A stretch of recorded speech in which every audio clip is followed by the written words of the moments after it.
Brought to you by Penguin.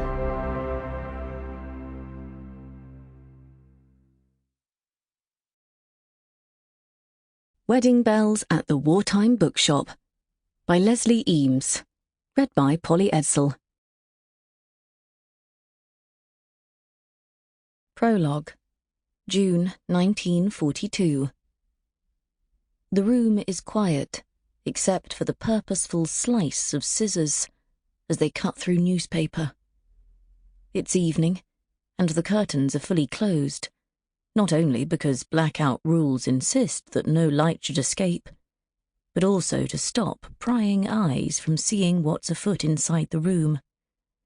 A table stands near the window, and on it, small piles are arranged like anthills, each pile comprising individual letters cut from the newspaper. A pile for the letter A, a pile for the letter B. Not all letters have piles, though.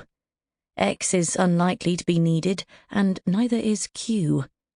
Probably some other letters won't be needed either. Not tonight. But it doesn't hurt to put them by for future use. After all, this is the start of a campaign.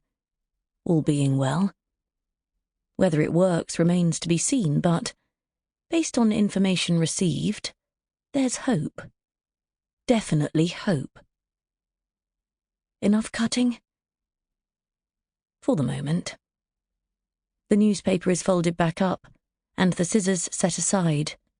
Paper is fetched for the next stage in the process, together with a pot of glue and a pair of tweezers. But first a short break to put the kettle on and make tea.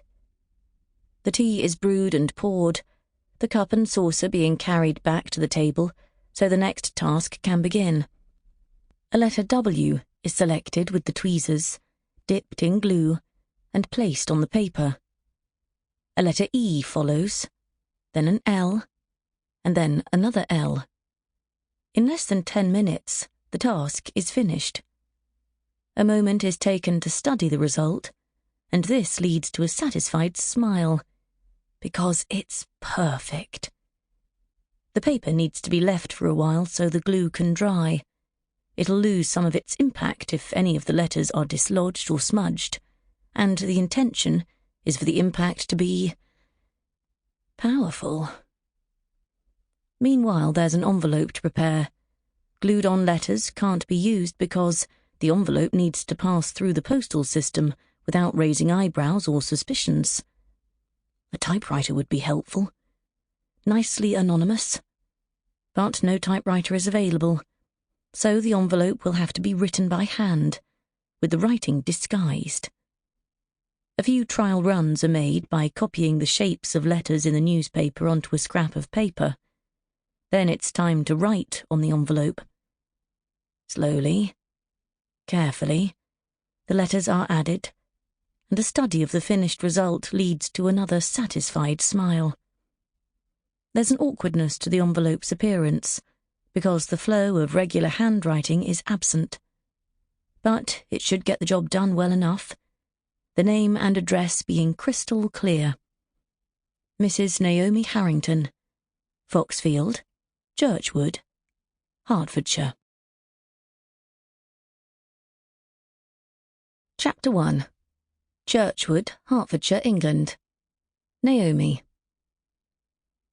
Naomi had no reason to suspect that the day was going to take a turn for the worse when she woke with the sun blazing in the sky and a happy mood glowing in her heart. She'd been floating on a cloud of relief ever since her divorce had come through the previous week. Not that she believed divorce should be celebrated exactly. After all, it meant the failure of a marriage, and Naomi took that seriously. But she'd married an arrogant man who'd treated her with coldness for more than a quarter of a century, and betrayed her in the worst way possible.